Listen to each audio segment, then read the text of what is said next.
নজর রাখবো পরবর্তী সংবাদে।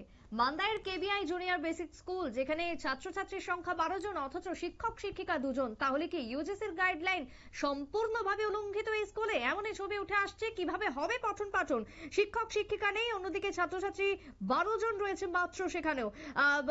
এবং স্কুলের মধ্যে রয়েছে একাধিক পরিকাঠামোগত সমস্যা। বর্তমানে নষ্ট রয়েছে একাধিক পানীয় জলের যেরকম কল, তার সাথে জলের সংকট রয়েছে। মিড ডে মিলের রাঁধুনির বাড়ি থেকে জল এনে রান্না বান্না করতে হয়। চূড়ান্ত ব্যবস্থাপনার মধ্য দিয়ে চলছে এই জুনিয়র বেসিক স্কুল। কিন্তু কেন?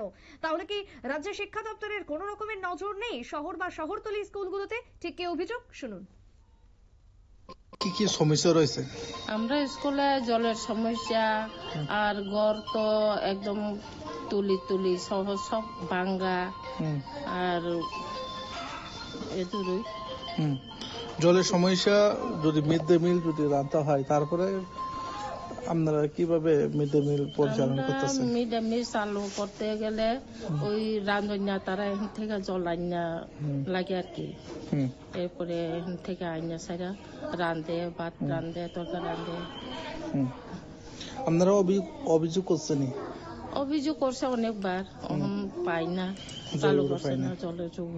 ওই কালকাও কইছি এখানে চেয়ারম্যান কাছে ব্যবস্থা করবো কয়েছে, কিছু করাইছে না আর কি। চেয়ারম্যান দ্বারা আপনারা অভিযোগ করছে? কি আশা দিয়েছে? আশা তো দিছে করাইবো, কয় আশা গেছে করাইবে না। কতজন আছে এখানে ছাত্রছাত্রী? ছাত্র মানে 7 জন। টিচার 2 জন। আপনি তো আজকে একা? আর একজন সিএল নিতেছে আর কি, অসুস্থ।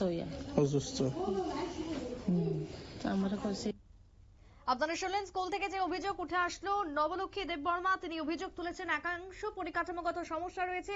বৃষ্টির দিনে স্কুলের মধ্যে জল পৌঁছে, এই অব্যবস্থার মধ্যে কিভাবে পঠন পাঠন সম্ভব? একাধিক প্রশ্ন উঠে আসছে মান্দাই থেকে। তবে কবে সম্বিত ফিরবে একেবারে শিক্ষা দপ্তরের, সেই ছবি আজকে উঠে আসছে মান্দাই থেকে। ছোট্ট একটা বিরতির পর ফিরছি, সঙ্গে থাকুন।